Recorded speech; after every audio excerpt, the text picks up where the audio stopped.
you? Fine. Letter എഴുതോ അതോ ഇല്ല. ഉമ്മ സഹായിക്കാട്ടെ, ഹെൽപ്പ് ചെയ്യാം. നമുക്ക് എഴുതാം. ഓക്കെ, എന്നാൽ ലെറ്റർ ബുക്ക് എടുക്ക്. ആദ്യം ഏതെല്ലാം ലെറ്റേഴ്സ് ഇതുവരെ എഴുതി? അതോ നീ എഴുതി?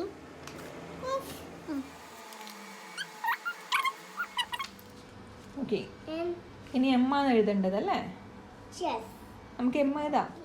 എം ഫോർ അത് ഉമ്മ ഒന്ന് ജസ്റ്റ് ഒന്ന് ആദ്യം കാണിച്ചു തരാം.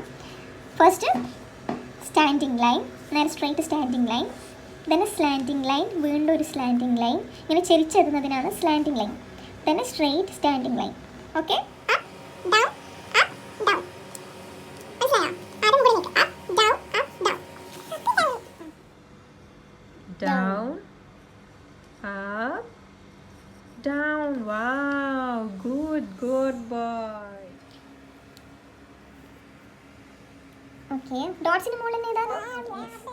അപ്പ്, സ്ട്രൈറ്റ് ലൈൻ, അങ്ങനെ വെരി ഗുഡ്.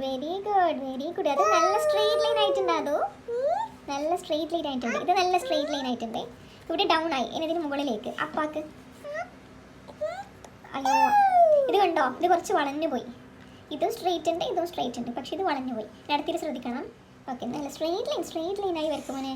മെല്ലെ നോക്കി വരച്ചാൽ മതിയേ.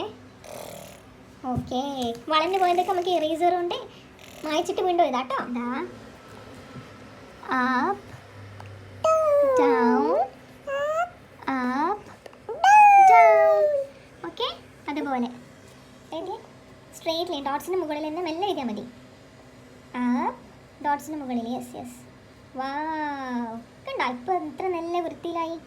വാവ്, ആഹാ, അത് ഇത്ര നല്ല വൃത്തിയിൽ വരക്കുക. ഇത് സൂപ്പർ, അത് സൂപ്പർ. ഇതെന്തായാലും 3 സ്റ്റാർ ഇട്ടരുമ. ഇതും അതും ഓക്കെ തന്നെ. ഇത് നമുക്ക് 2 സ്റ്റാർ ഇടാം. ഇനി ബാക്കി മൊത്തത്തിലിടാം. അടുത്തത് നോക്കിയാൽ അത് ഇപ്പോൾ ഇതേപോലെ ഇത് ഇപ്പോൾ 3 സ്റ്റാർ ഇട്ടിട്ടുണ്ടേ. വളഞ്ഞു പോയിട്ടോ, അത് 3 സ്റ്റാർ ഇടാൻ പറ്റൂല, വളഞ്ഞു പോയി. 3 ലൈൻസ് എഴുതിയാൽ മതി കേട്ടോ. ഇത് ഫുൾ 3 ലൈൻസ് ക്യാരക്ടർ എഴുതാനും മാധവന് നല്ലൊരു ഗിഫ്റ്റ് തരും.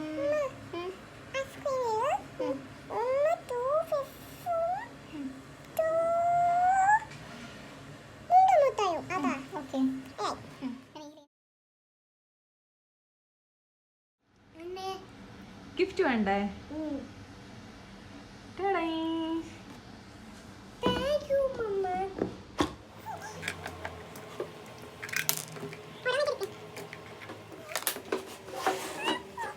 പ്രീ സ്കൂൾ കുട്ടികളാണെങ്കിലും സ്കൂളിൽ പോകുന്ന കുട്ടികളാണെങ്കിലും അവരെ എഴുതിപ്പിക്കുക, പഠിപ്പിക്കുക എന്നൊക്കെയുള്ളത് കുറച്ച് ബുദ്ധിമുട്ടുള്ള കാര്യം തന്നെയാണ്.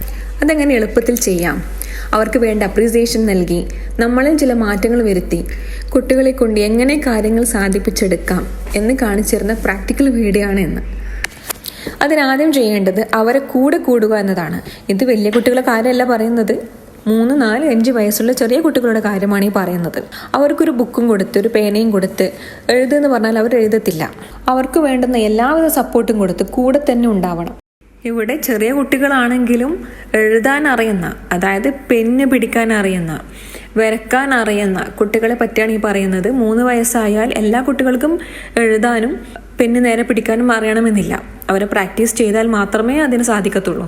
ചെറിയ കുട്ടികളെ എങ്ങനെ എളുപ്പത്തിൽ എഴുതാൻ പഠിപ്പിക്കാൻ, എങ്ങനെ ട്രെയിൻ ചെയ്തെടുക്കാം എന്നതിൻ്റെ വീഡിയോ നിങ്ങൾക്ക് ആവശ്യമുണ്ടെങ്കിൽ കമൻസിൽ റിക്വസ്റ്റ് ചെയ്യാം.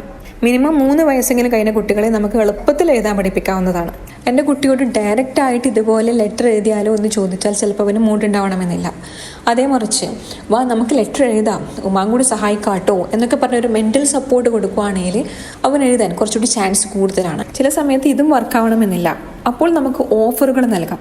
ഓഫർ എന്നത് എന്തെങ്കിലും ക്യാൻഡി ആകാം, പുറത്ത് കൊണ്ടുപോകുന്നതാകാം, അല്ലെങ്കിൽ അവർക്ക് ഇഷ്ടമുള്ള എന്തുമാകാം. വലിയ വലിയ ഗിഫ്റ്റുകളൊന്നും വേണമെന്നില്ല. ഒരു ചെറിയ ക്യാൻഡി, ഒരു ലോലിപോപ്പ്, അല്ലെങ്കിൽ അവരെ കൂടെ ഹൈഡ് ആൻഡ് സീ കളിക്കാം എന്നൊക്കെ പറഞ്ഞാൽ കുട്ടികളെ നമുക്ക് എളുപ്പത്തിൽ കയ്യിലെടുക്കാൻ പറ്റും.